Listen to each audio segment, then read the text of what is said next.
How to buy Bitcoin on Kraken. Hi everyone, welcome back to our channel. Today in this video, I'll be showing you the ways to buy Bitcoin on Kraken. In order to buy Bitcoin on Kraken, you have to first of all log in into your Kraken account. After you're logged in, that's going to take you to the home page. Make sure that the account is verified.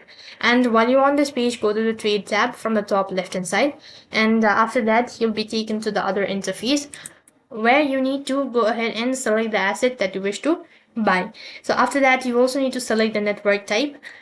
Once done selecting, click the buy button and manually enter in all of these information that has been asked and click on buy located right at the bottom. Lastly, you need to fill out the form in order to complete the transaction. So make sure to go through it and fill out the form correctly. After you're done with this procedure, then click on buy located right at the bottom. As you're done with this procedure, you'll be notified within a couple of hours or maybe minutes that you've successfully bought Bitcoin on Kraken. So that is how you can buy Bitcoin on Kraken. That is all for this video. I hope the video was helpful. Make sure to like, share and subscribe to our channel.